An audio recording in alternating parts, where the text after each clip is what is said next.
Good morning student. आज हम लोग थर्ड लेसन सजीव में जीवन प्रक्रिया भाग 2 पढ़ेंगे। भाग 1 हम लोग ने पहले पढ़ चुके हैं। ठीक है, भाग 2 हम लोग स्टार्ट करने वाले सजीव में जीवन प्रक्रिया। इसके अंदर तुम्हारा पहले थोड़ा याद कीजिए, ये कैंसिल किया 25% जो रेडियो सिलेबस हुआ है उसके अंदर ये कैंसिल है। ठीक है, फिर तुम लोग आगे देखते क्या लिखा है यहाँ पे। पिछली कक्षा में हमने विभिन्न जीवन प्रक्रिया का अध्ययन किया है। वे जीवन प्रक्रिया अर्थात पोषण, श्वसन, रक्त परिसंचरण, उत्सर्जन, संवहन, संवेदनशील वृद्धि आदि प्रत्येक सजीव को जीवित रहने के लिए सभी जीवन प्रक्रिया आवश्यक है। इन भिन्न भिन्न जीवन प्रक्रिया जैसी एक और जीवन प्रक्रिया सजीव में पाई जाती है, वो है प्रजनन। ठीक है, यहाँ पे क्या बताया हम लोग ने पिछली कक्षा मतलब 9th स्टैंडर्ड में तुम लोग ने ये सब पढ़ चुके हैं। ठीक है, रक्त परिसंचरण, उत्सर्जन, ये सब जो संस्था है, ठीक है, ये सब पढ़ चुके हैं। लेकिन इसके अंदर तुम लोग एक और जो संस्थान रहती है वो प्रजनन संस्थान रहती है, वो इसके अंदर पढ़ने वाले हैं। ठीक है, क्या दिया यहाँ पे, लेकिन प्रजनन उस सजीव के जीवित रहने के लिए उपयोगी नहीं होते, अपितु वह सजीव जिस प्रजाति का है उसे प्रजाति को जीवित रखने के लिए सहायता करती है। देखो यहाँ पे क्या इंपॉर्टेंट दिया है, प्रजनन उन सजीव को जीवित नहीं रखने के लिए रहता है। मतलब समझो अगर जिसके अंदर प्रजनन हो रहा था, समझो एक मनुष्य के अंदर प्रजनन हो रहा है तो उसे मनुष्य को जीवित रखने के लिए नहीं, तो पूरे मनुष्य जाति या प्रजाति जो रहता है उनको जीवित रखने के लिए वो सहायता करती है। ठीक है, तो आगे क्या दिया है फिर, यहाँ पे देखो एक डायग्राम में दिया है पेड़ पौधे का। ठीक है, फिर ये जायगोट का दिया है, फिर ये अंडा का दिया है, मतलब मुर्गी का, जानवर लोग का दिया है। ठीक है, कुछ जीवन प्रक्रिया बताइए, तो ये क्या क्या दिया है उसका का आंसर तुम लोग को नीचे यहाँ पे दिया है। ठीक, क्या लिखा है यहाँ पे, एक सजीव में उस प्रजाति का नया सजीव बनने की प्रक्रिया को प्रजनन कहते हैं। क्या बताया यहाँ पे, एक सजीव से उस प्रजाति का नया सजीव बनने की प्रक्रिया को प्रजनन कहते हैं। ठीक है, क्या ध्यान से वापस सुना, ये इंपॉर्टेंट पॉइंट है। मतलब कोई भी जो प्रजाति है, ठीक है, एक सजीव से, कोई भी एक सजीव से उसके प्रजाति के लिए नया सजीव बनता है, उसको उसी प्रक्रिया को प्रजनन कहा जाता है। फिर प्रत्येक प्रजाति के उत्क्रांति के लिए जिम्मेदार घटक में प्रजनन का एक महत्वपूर्ण घटक होता है। ठीक है, उत्क्रांति हम लोगों ने देखा था पहले लेसन के अंदर, उत्क्रांति कैसे होता है, शरीर के अंदर मतलब बदलाव होते जाता है किसी के भी शरीर के अंदर, तो उसके अंदर का भी जो जिम्मेदारी घटक रहता है वो प्रजनन का भी एक महत्वपूर्ण घटक रहता है। मतलब प्रजनन से भी हम लोग देखा था फर्स्ट लेसन के अंदर इसको, प्रजनन के से ही हमें उत्क्रांति के अंदर भी थोड़ा थोड़ा बदलाव आता है। और क्या दिया यहाँ पे, सजीव में प्रजनन मुख्य रूप से दो प्रकार के होते हैं। ठीक है, दो टाइप्स के रहते हैं ये दो प्रकार, अर्थात अलैंगिक प्रजनन और लैंगिक प्रजनन। ठीक है, यहाँ पे दो टाइप दिया है, एक है अलैंगिक प्रजनन और दूसरा है जो हमारा लैंगिक प्रजनन। ठीक है, यहाँ पे हम लोग को ये थोड़ा बड़ा, इसको थोड़ा छोटा कर लेते हैं।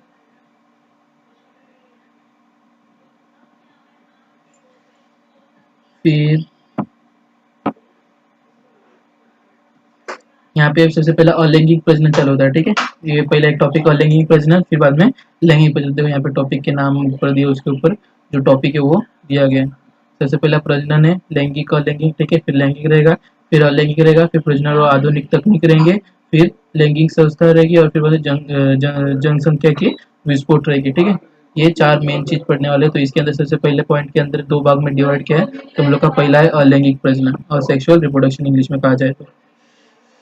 क्या दिया यहाँ पे, युग्ममानव का निर्माण किए बिना किसी प्रजाति की एक ही सजीव ने अपने समान नवजात सजीव निर्माण के लिए अपनाई हुई प्रक्रिया को अलैंगिक प्रजनन कहते हैं। क्या बताया इसके अंदर, युग्माणु का निर्माण किए बिना, ठीक है, मतलब अंडा जो रहता है उसको निर्माण किए बिना प्रजाति को एक सजीव या अपने जैसा ही नवजात सजीव निर्माण करने में जो निर्माण करने की जो प्रक्रिया रहता है उसे अलैंगिक प्रजनन कहते हैं। ठीक है, युग्माणु का निर्माण मतलब जो अंडा रहता है वो, जो स्वंस रहते हैं वो बिना बना ही तुम लोग को जो नया नवजात शिशु मिलता है, ठीक है, सजीव मिलता है, उसको ही अलैंगिक प्रजनन कहते हैं। फिर आगे क्या दिया है, दो भिन्न कोशिका युग्माणु की संयोग के बिना यह प्रजनन होता है। ठीक है, दो भिन्न कोशिका हमारे अंदर कितने रहती है, 46 कोशिका रहती है। ठीक है, 46 में से तुम्हारा जो एक एक कोशिका रहती है वो कौन सी रहती है, हमारे युग्माणु की। ठीक है, तो वो बिना ही संयोग के बिना ही प्रजनन होता है, उसे अलैंगिक प्रजनन कहते हैं। फिर क्या है यहाँ पे, इसलिए नवजात सजीव बिल्कुल मूल सजीव के जैसे ही होता है। इस प्रजनन के एक जनक से नए सजीव का निर्माण गुणसूत्री विभाजन द्वारा होता है। ठीक है, क्या बताया यहाँ पे, बिल्कुल मूल सजीव जैसा ही होता है, मतलब जो जिसका मतलब जो सजीव से दूसरा सजीव निकलता है बराबर उसके जैसा ही सेम टू सेम रहता है। और इस प्रजनन में एक जनक से नए सजीव का निर्माण गुणसूत्री विभाजन होता है। ठीक है, हम लोग वो देखेंगे आगे, जो अलग अलग टाइप दिए उसके अलैंगिक प्रजनन के वो देखेंगे। जनिक विचरण का अभाव या अलैंगिक प्रजनन की हानि है तो तीव्र गति से होने वाला प्रजनन इस पद्धति का लाभ है। ठीक है, क्या दिया आगे देखते हैं। एक कोशी सजीव में अलैंगिक प्रजनन, asexual reproduction in the unicellular organism. ठीक है, जो एक कोशिका है उसके अंदर, वो सजीव के अंदर अलैंगिक प्रजनन कैसे होता है। ठीक है, सबसे पहले उसमें से एक पॉइंट दिया है द्विभाजन। ठीक है, आगे बहुत सारे दिए, 5.5 दिए, उसमें से हम लोग सबसे पहले देखेंगे द्विभाजन, इंग्लिश में कहा जाए तो बाइनरी फिजन। ठीक है, बाइनरी फिजन के अंदर क्या दिखा है यहाँ पे देखो, बाजू में जो तुम्हारा ये बाइनरी फिजन का एग्जाम्पल है अमीबा। ठीक है, साधारण द्विभाजन होता है।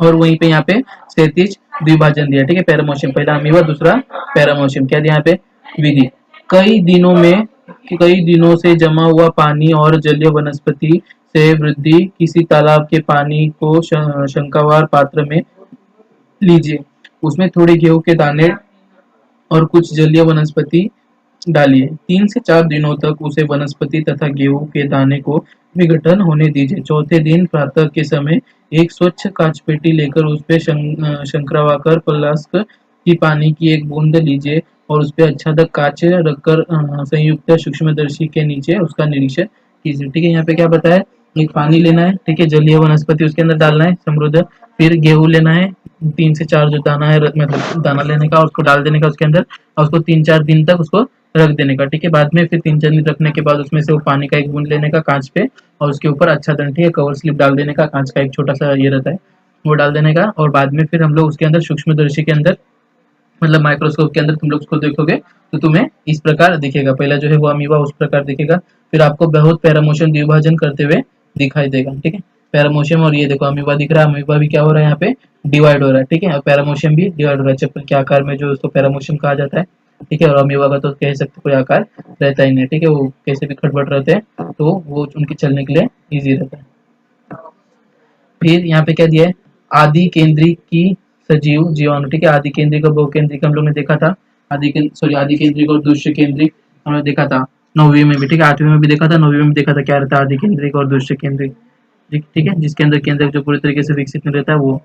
फिर आदिजवी, अमीबा, पैरामोशियम, यूग्लेना आदि एग्जाम्पल दिया गया। ठीक है, दृश्य केंद्रिका, कोशिका में स्थित तंतुनिका और हरितलवकीय कोशिका अंगक द्विभाजन पद्धति से अलैंगिक प्रजनन करते हैं। इस पद्धति में जनक कोशिकाएं बनती है। क्या बताया, अलैंगिक प्रजनन। ठीक है, पहले जो हम लोग देखा सब ये, अभी जो देखेंगे बाद में भी वो अलैंगिक प्रजनन, तो टोटल 5 टाइप के ऐसे दिए गए, तो देखेंगे आगे आगे। पहला जो ये दिया है, ठीक है, द्विभाजन, वो भी अलैंगिक पद्धति। इसके अंदर क्या दिया है, माइटोसिस, यह विभाजन समसूत्री, मतलब माइटोसिस या समसूत्री अमायोटिस पद्धति से हुआ है। ठीक है, हम लोग ने देखा था फर्स्ट लेसन के अंदर mitosis meiosis, sorry second lesson के अंदर वही उसका ही पद्धति का यहाँ पे बताया गया। फिर अलग अलग आदि जीवों में विभाजन का अक्ष भी भिन्न भिन्न होता है। ठीक है, क्या बताया, अलग अलग आदि जीवों के अंदर, मतलब जो अलग अलग चीज है उसके अंदर की जो विभाजन है वो भी अलग अलग प्रकार से होता है। कोई बीच से होता है, कोई पूरी तरीके से होता है, कोई ऊपर से विभाजित होता है फिर बाद में नीचे, जैसे कि देखो यहाँ पे दिया है, तो यहाँ पे कैसे यूग्लेना जो है वो ऊपर से पहले विभाजित होता है, बाद में धीरे धीरे फिर वो विभाजित होता है। ठीक है, फिर यहाँ पे क्या दिया है, होने के लिए इस साधारण द्विभाजन कहा जाता है। क्या बताया, ऊपर से देखो अलग, हाँ यहाँ पे उदाहरणार्थ अमीबा को कोई विशिष्ट आकार न होने को किसी भी अक्ष से विभाजन होता है, इसलिए इसे साधारण द्विभाजन कहते हैं। ठीक है, हम लोगों ने ऊपर देखा वो साधारण द्विभाजन था, फिर दूसरा क्षैतिज द्विभाजन था, और तीसरा जो है वो अर्धवादर द्विभाजन। ठीक है, जो ऊपर से हो रहा है, देखो यहाँ पे आगे दिया है, पैरामोशियम क्षैतिज द्विभाजन पद्धति से, तो यूग्लेना ऊर्ध्वाधर द्विभाजन से पद्धति से विभाजित होता है। ठीक है, मतलब ऊर्ध्वाधर मतलब आधा से, ठीक है, आधा आधा ऊपर से होता होते होते बरोबर बीच से वापस फिर निकल जाता है। फिर सामान्यतः सजीवों में द्विभाजन अनुकूल परिस्थिति में अर्थात प्राप्त भोजन उपलब्ध तो तभी होता है। ठीक है, ऐसा नहीं कि कभी भी ये विभाजन हो सकता है। ठीक है, 1 मिनट 2 मिनट ऐसा मतलब तुरंत तुरंत नहीं होता है। ठीक है, जब भी उसकी अनुकूल परिस्थिति होती है, उनको खाना भी बराबर रहता है, उनका जो टेम्परेचर रहता है वो भी बराबर रहा, तभी उसके अंदर विभाजन होता है। ठीक है, फिर यहाँ पे आगे दिया, दूसरा दिया वो द्विभाजन था। ठीक है, अभी यहाँ पे दिया है बहुविभाजन। ठीक है, मल्टीपल फिजन, बाइनरी फिजन था, ये मल्टीपल फिजन। क्या दिया है इसके अंदर, बहुविभाजन के अंदर, अमीबा और उसके समान एककोषीय आदिजीवी प्रतिकूल परिस्थिति में बहुविभाजन पद्धति में अलैंगिक प्रजनन करते हैं। क्या होता है यहाँ पे, अमीबा और उसके समान जो एककोषीय आदिजीवी प्रतिकूल परिस्थिति, जैसे ऊपर था उसी प्रकार वही परिस्थिति में ये लोग बहुविभाजन पद्धति भी अलैंगिक प्रजनन की से ही करते हैं, ठीक है। लैंगिक नहीं, अलैंगिक प्रजनन से ही ये भी बहुविभाजन पद्धति करते हैं। जिस समय और अपर्याप्त भोजन या अन्य प्रकार की प्रतिकूल परिस्थिति का निर्माण होता है तब अमीबा उत्पाद तैयार नहीं करता है और अपनी हलचल रोक देता है। ठीक है, बताया इसके जो प्रतिकूल परिस्थिति में नहीं रहता है, निर्माण नहीं हो रहता है, तब अमीबा उत्पाद मतलब जो उसके अंदर के बीज की जो मतलब डिवीजन रहता है वो रोक देता है और हलचल करना भी रोक देता है, एक जगह पे स्थिर रहता है। ठीक है, वह गोलाकार हो जाता है और कोशिका पटल के चारों ओर एक कठोर संरक्षण आवरण तैयार करता है। क्या बताया यहाँ पे, गोलाकार। ठीक है, उसको कोई आकार नहीं रहता, लेकिन जब ये हो जाता है तो कोशिका पटल, पता है तुम लोग को, कोशिका पटल तैयार करता है अपने चारों तरफ और संरक्षण कवच भी बना लेता है, आवरण बना लेता है। ठीक है, जिसके कारण उसको कोई हानि नहीं कर सके।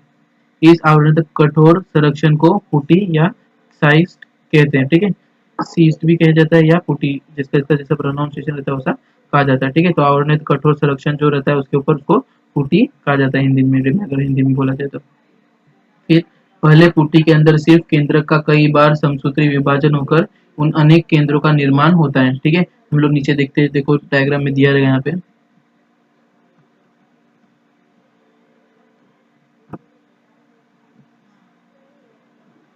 देखो ये। ठीक है, पहले पढ़ लेते फिर तुम लोग को ये दिखा दो तो इजी पड़ेगा। तो यहाँ पे क्या दिया है, अमीबा और उसके समान एक कोशीय आदिजीव प्रतिकूल परिस्थिति में बहुविभाजन पद्धति से अलैंगिक प्रजनन करते हैं। ये देख लिया, इस चीज में सॉरी यहाँ पे थे। हाँ, पहले पुटी के अंदर सिर्फ केंद्र का कई बार समसूत्री विभाजन होकर अनेक केंद्रों का निर्माण होता है। ठीक है, उसके पश्चात केंद्रीय द्रव का विभाजन होता है और अनेक छोटे छोटे अमीबा तैयार होते हैं। जब एक प्रतिकूल परिस्थिति है तब तक एक वही पुटी ही में ही रहते हैं। अनुकूल परिस्थिति में पुटी का आवरण फट जाता है और उससे कई शिशु अमीबा मुक्त होते हैं। क्या बताया इसके अंदर, पुटी के अंदर पहले केंद्रक मतलब समसूत्री विभाजन होकर केंद्रक, बहुत सारे केंद्रक निर्माण होते हैं और बहुत सारे केंद्रक निर्माण होने के बाद फिर कोशिका जो द्रव्य रहता है, लिक्विड रहता है, वो विभाजित होता है। बाद में फिर वो छोटे छोटे अमीबा तैयार हो जाते हैं उससे, और फिर तैयार होने के बाद जब बरोबर परिस्थिति आता है, ठीक है, तब वो लोग अनुकूल परिस्थिति में वो आवरण खुल जाता है, उसके अंदर से जो शिशु अमीबा रहते हैं वो पूरे बाहर निकल जाते हैं। यहाँ पे दिया जनक अमीबा। ठीक है, जनक अमीबा जैसे ही कुछ अगर हानिकारक या परिस्थिति अगर गड़बड़ लगा तो उसके बाजू में ये पट्टी पुटी तैयार हो जाती है। ठीक है, बाद में फिर केंद्रक फटाफट डिवाइड होते हैं। केंद्रक डिवाइड होने के बाद फिर कोशिका द्रव्य भी डिवाइड होता है। कोशिका द्रव्य डिवाइड होने के बाद पट्टी खुल जाती है और अमीबा बाहर निकल जाते हैं। ठीक है, फिर आगे तीसरा तुम्हारा दिया है मुकुलन। ठीक है, मुकुलन मतलब बर्डिंग दिया है। बर्डिंग के अंदर क्या बताया, विधि बताया, पहले देख लेते हैं, फिर बाद में उसके बारे में दिया गया वो देखते हैं। क्या दिया है मुकुलन बर्डिंग के अंदर, बाजार से एक्टिव ड्राई ईस्ट, ठीक है, ईस्ट जो रहता है उसका पाउडर लाइए। फिर एक बीकर में 50 ml गुनगुना पानी ले, उसमें 5 ग्राम ड्राई ईस्ट पाउडर और 10 ग्राम शक्कर मिलाकर उसे मिश्रण को पूरी तरह से मिला ले।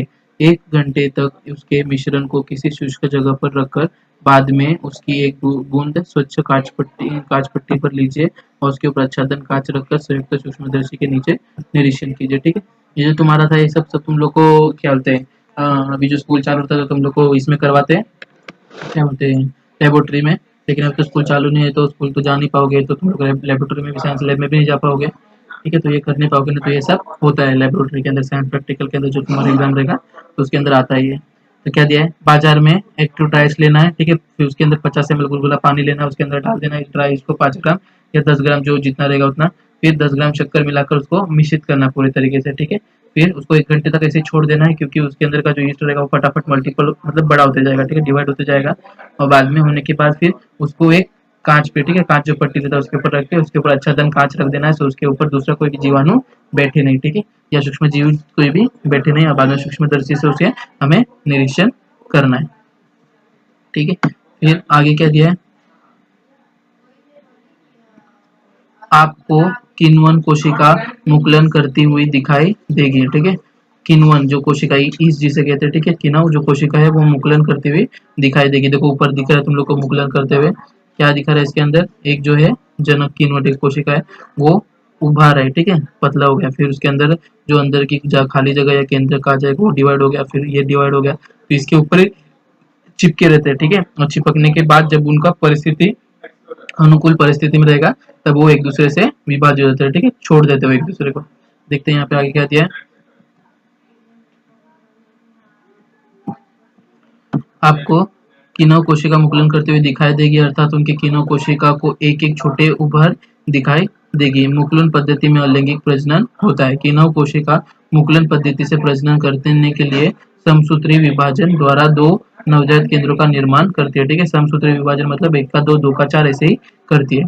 फिर इसी कोशिका का जनक कोशिका कहते हैं। ठीक है, इस कोशिका को जनक कोशिका कहते हैं। इस जनक कोशिका को एक छोटा सा उभार आता है, यह उभार अर्थात मुकुलन होता है। ठीक है, छोटा सा बर्डिंग निकलता है उसके ऊपर, फिर मतलब उभर आता है। ठीक है, थोड़ा लंबा हो जाता है, जैसे सूज जाता है वैसा होता है।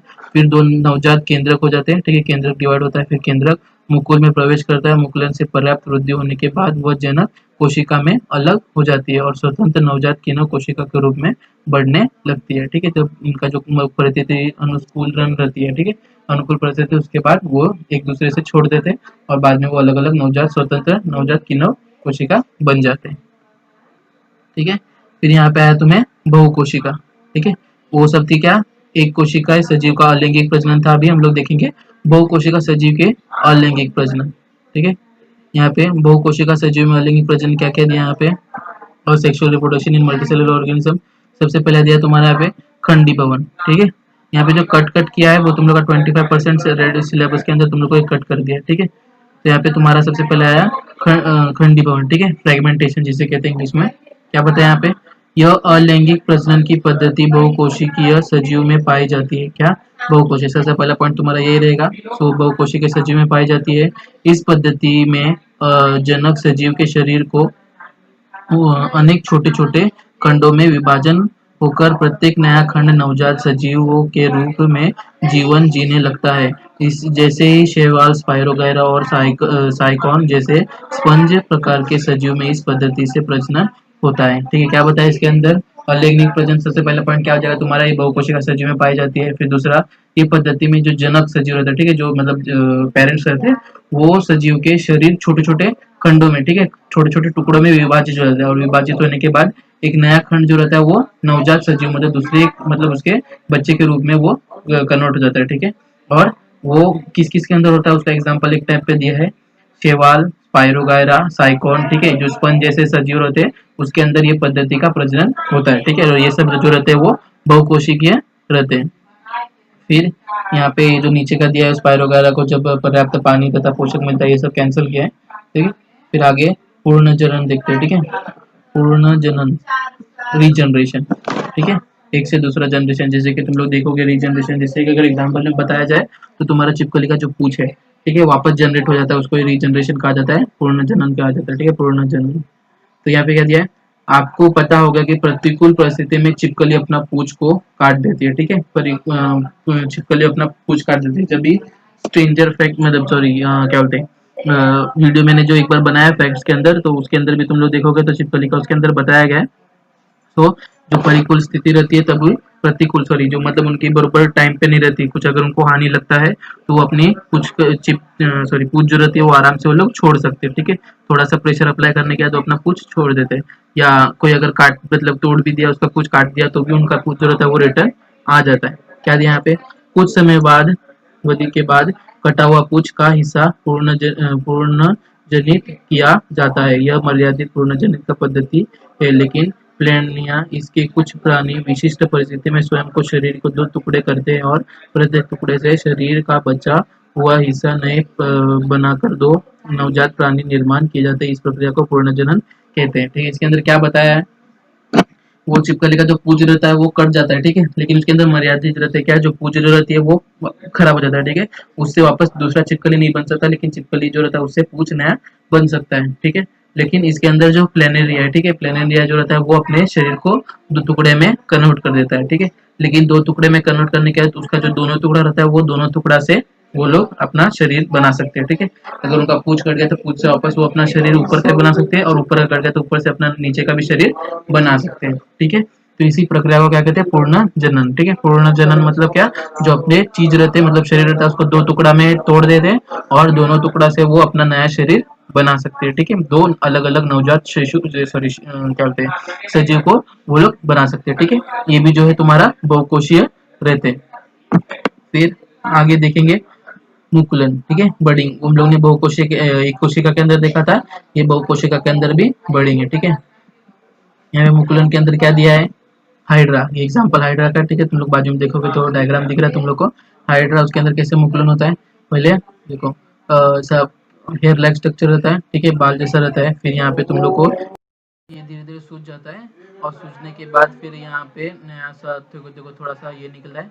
फिर निकलने के बाद वो धीरे धीरे वापस पूरी तरीके से विकसित हो जाता है नवजात हाइड्रा के अंदर, और बाद में फिर वापस ये इससे अलग होकर दूसरा हाइड्रा बन जाता है, ठीक है। यहाँ पे क्या लिखा है वो भी देख लेते हैं, जो यहाँ पे दिखा है डायग्राम में उसको यहाँ पे एक्सप्लेन किया है, ठीक है। क्या दिया है, हाइड्रोजन की पूर्ण वृद्धि होने पर तथा पूर्ण पोषण मिलने पर उसके शरीर की भित्ति पर विशेष स्थान पर पूर्णजनन कोशिका के विभाजन से एक उभार तैयार होता है, ठीक है। यहाँ पे देखा एक उभार तैयार होता है, फिर इस उभार को मुकुल कहते हैं, ठीक है।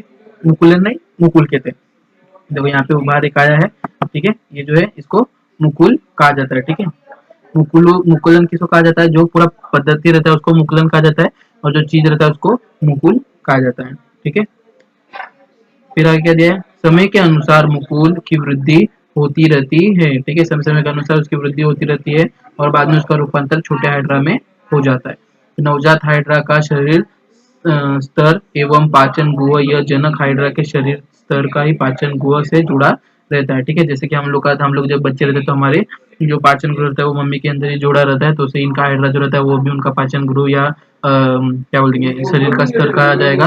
तो वो मतलब उनके जो पेरेंट्स रहते हैं, ठीक है, जो स्टार्टिंग का हाइड्रा रहता है उसके ही से जुड़ा रहता है, जनक हाइड्रा से ही जुड़ा रहता है।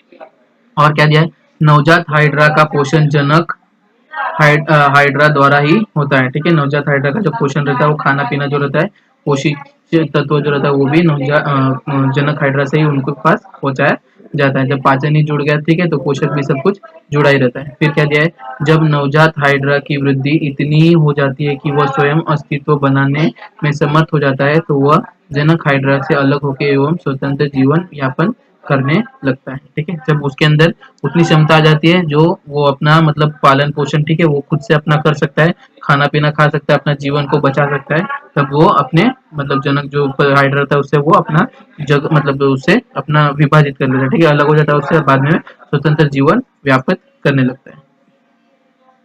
फिर यहाँ पे दूसरा दिया है शाकीय प्रजनन, ठीक है। शाकीय प्रजनन मतलब वेजिटेटिव प्रोपोगेशन, ठीक है, ये भी बहुकोशिका है, इसलिए बहुकोशिका के अंदर ये आया है, ठीक है। यहाँ पे क्या देखिए, ये सब ऑब्जेक्ट तो पढ़ रहे थे सब, ये क्या बोलते हैं इसके अंदर, ठीक है, वो क्या बोलते हैं प्लांट्स के अंदर के सब चीज थे, ठीक है, प्लांट्स और एनिमल के जो एक कोशिका बहुकोशिका छोटे छोटे चीज थे वो है। फिर आगे हम लोग इंसान के अंदर का देखेंगे, ठीक है। क्या दिया यहाँ पे, शाकीय प्रजनन वेजिटेटिव प्रोपोगेशन के अंदर वनस्पति में जड़, तना, पत्ती एवं मुकुल जैसे शाकीय अवयव द्वारा होने वाला प्रजनन को शाकीय प्रजनन कहते हैं। क्या बताया इसके अंदर, वनस्पति में जड़, तना, पत्ती एवं मुकुल जैसे शाकीय अवयव द्वारा होने वाला प्रजनन, ठीक है। तुम लोग को पता है जड़ से होता है, ठीक है, ये सबको पता है, जड़ से जो वृद्धि होती है वो सबको पता है। फिर किस किस का तना भी होता है, ठीक है। एग्जाम्पल में अगर देखा जाए तना, यहाँ पे तो शकराकंद है, शकराकंद का भी क्या होता है, तना से हो सकता है, ठीक है। अगर वही रोज का फूल देखे तो वो भी तुम लोग को तना से हो सकता है। फिर पत्ती एवं मुकुल से भी कहा जाता है। देखो अभी घाटपन दिया है, घाटपन अगर देखा जाए तो मेरे पास भी अभी पेड़ है, तो अगर ये सिर्फ अगर क्या बोलते हैं इसको, अगर तुम पत्ते को ही तोड़ के डायरेक्ट अगर तुम लोग रख दिए पानी जमीन में, तो इस पे से तुम्हारा जड़ और पत्ती वापस निकलना चालू हो जाएगा, ठीक है। और मुकुल तो पता है तुम लोग को, आलू के अंदर देखोगे तो उसके अंदर मुकुल निकलता है, बड़ जो कहते हैं, ठीक है, व्हाइट व्हाइट कलर का जो दाना जैसे निकलने लगता है उसके ऊपर, वो तुम्हारा मुकुल हो जाता है उसके अंदर। तो ये सब शाकीय अवयव से, ठीक है, जो शाखाएं रहते हैं उसके अलग अलग उसके अवयव से जो प्रजनन होता है उसे शाकीय प्रजनन कहा जाता है, ठीक है। फिर आगे देखते हैं, आलू में शल्क पत्रों के कक्ष में पाई जाने वाली कलिकाओं का या घातपन वनस्पति के पत्तियों के किनारे पर पाए जाने वाले खांचे की कालिकाओं की सहायता से शाकीय प्रजनन होता है, ठीक है। अभी जो बताया वही यहाँ पे दिया है, आलू का, फिर वो घाटपन के पत्ते का, फिर गन्ना, घास, इन जैसे वनस्पति में गांठे पर आने वाले मुकुल की सहायता से शाकीय प्रजनन होता है, ठीक है। गन्ना और घास तुम लोग को पता ही, गांठ आता है उसमें अंदर, नोट जो इंग्लिश में कहा जाता है, वो निर्माण होता है, और बाद में उससे जो मुकुल तैयार होता है उससे आराम से शाकीय प्रजनन हो सकता है, ठीक है। शाकीय प्रजनन वेजिटेटिव प्रोपोगेशन के अंदर इतना है। फिर तुम्हारा करो और देखो, ठीक है, करो और देखो, ये तुम्हारा कैंसिल है, तो ये बीजाणु का निर्माण, बीजाणुओं का निर्माण के अंदर ही आया, स्पोर फॉर्मेशन के अंदर ही। लेकिन तुम्हारा जो पहला पैराग्राफ है वो कैंसिल किया है। जो क्या दिया है, गीला रोटी अथवा ब्रेड का टुकड़ा लेकर उसे नम हवा में रखो 2 से 3 दिन में उस पर फफूंदी की वृद्धि होगी। फफूंदी का सूक्ष्मदर्शी की सहायता से निरीक्षण कीजिए तथा आकृति निकालिए। ठीक है, ये सब जो दिया है तुम लोग का, ये क्या बोलते हैं 8वीं में भी दिया है 9th में भी दिया है, उसको तुम लोग को ये कैंसिल कर दिया है। सबको पता है जो रोटी रहता है उसको गीला कर दिया, या ब्रेड रहता है तुम्हारा जो, उसके बाद उसके ऊपर भुआ जाता है। ठीक है, भुआ ना कहते हैं उसके ऊपर जो फफूंदी तैयार होती है, तो वही स्पायरो कहा जाता है उसको। ठीक है, अगर निरीक्षण करोगे तो तुम लोग को ऐसा ये दिखेगा। कवच जाल क्या दिया है यहाँ पे, म्यूकर जैसे कवक की शारीरिक, ठीक है, म्यूकर इंग्लिश में कहा जाता है, म्यूकोस कहा जाता है इसको। शारीरिक रचना तंतुमय होती है। ठीक है, शारीरिक रचना जो रहती है वो तंतुमय रहती है। फिर उन्हें बीजाणुधानी होता है। ठीक है, बीजाणुधानी ऊपर जो देखो बीजाणु दिया है ये रहता है, और उसके ऊपर कवच आता है बीजाणुधानी जैसा। देखो ये बीजाणु होगा तुम लोग का फूटने के बाद, और ये ऊपर जो कवच रहता है उसको बीजाणुधानी कहा जाता है। उनके बीजाणुधानी में बीजाणु का निर्माण होकर वह फूट जाते हैं और बीजाणु बाहर निकल निकल आते हैं। ये बीजाणु उचित तापमान आर्द्रता मिलने पर अंकुरित होते हैं तथा उससे नए कवचजाल का निर्माण होता है। क्या बताया इसके अंदर, जो बीजाणु रहते हैं वो फूट जाता है। ठीक है, बीजाणुधानी के अंदर रहते हैं, उसके अंदर से बीजाणु रहते हैं वो फूट के बाहर निकलते हैं बाद में बरोबर, लेकिन वो बरोबर उनका तापमान जो मतलब उनका जो अनुकूलन स्थिति रहता है उसके अंदर ही वो लोग निकल के वो बना सकते हैं। ठीक है, मतलब फूट के बाहर आके फिर नया कुछ बना सकते हैं। ठीक है, यहाँ पे हम लोग का जो सेक्सुअल था अलैंगिक प्रजनन था वो खत्म होता है। ठीक है, फिर यहाँ पे तो तुम्हारा लैंगिक प्रजनन। ठीक है, सेक्सुअल रिप्रोडक्शन। इसके अंदर क्या दिया, सबसे पहला चीज बताया उसके अंदर क्या बताया, लैंगिक प्रजनन सदैव दो जनक कोशिका की सहायता से होती है। ठीक है, कभी भी एक जनक से नहीं हो सकता। ठीक है, दो पेरेंट्स कभी भी चाहिए इसके अंदर। फिर वे दो जनक कोशिका अर्थात स्त्री युगम और पुयुग्मक है। लैंगिक प्रजनन की दो मुख्य प्रक्रिया दिखाई देती है। क्या होता है इसके अंदर, दो जनक कोशिका लगती है जो स्त्री युग्मक है और पुयुग्मक। ठीक है, स्त्री युग्मक स्त्री के अंदर से निकलता है लेते हैं और पुयुग्मक पुरुष के अंदर से। यहाँ पे देखो दिया गया है युग्मक का निर्माण कैसे होता है। इस पद्धति में अर्धसूत्री विभाजन द्वारा अनुसूत्र की संख्या पहले की तुलना में आधी होकर अर्धगुणी युग्मक की निर्मित होती है, इसलिए यह जनक कोशिका अगुणित हैप्लॉइड होती है। क्या बताया इसके अंदर, इस पद्धति के अंदर अर्धसूत्री मतलब वो आधा हो जाता है। ठीक है, विभाजित हो जाते हैं गुणसूत्री। जो डिप्लॉइड रहता है वो हैप्लॉइड में कन्वर्ट हो जाता है। ठीक है, जो दो कोशिका रहती है वो एक कोशिका के अंदर डिवाइड हो जाती है। देखो कोशिका जो है अगुणती होती है। ठीक है, फिर आगे क्या दिया है, फलन। फलन के अंदर क्या है, निषेचन। इस पद्धति में स्त्रीयुग्मक और पुयुग्मक इन अंगुणती कोशिकाओं में संयोग होकर एक द्विगुणती मतलब डिप्लॉइड। ठीक है, दोनों के अंदर का क्या रहता है, दोनों डिप्लॉइड रहते हैं। ठीक है, दो दो रहते हैं वो मतलब द्विगुणती रहती है। द्विगुणती से वो लोग आधा पहले डिवाइड होता है। ठीक है, अयुगुणती बनते हैं। ठीक है, फिर बाद में अगुणती बनने के बाद क्या होता है, वो दोनों अगुणती अगुणती दोनों मिक्स होके क्या होते हैं, वापस द्विगुणती बन जाते हैं। ठीक है, द्विगुणती के बाद फिर बाद में युग्माणु, ठीक है, अंडा का निर्माण होता है, जायगोट का निर्माण होता है, फिर बाद में फलन होता है। ठीक है, फर्टिलाइजेशन करते हैं जिसे।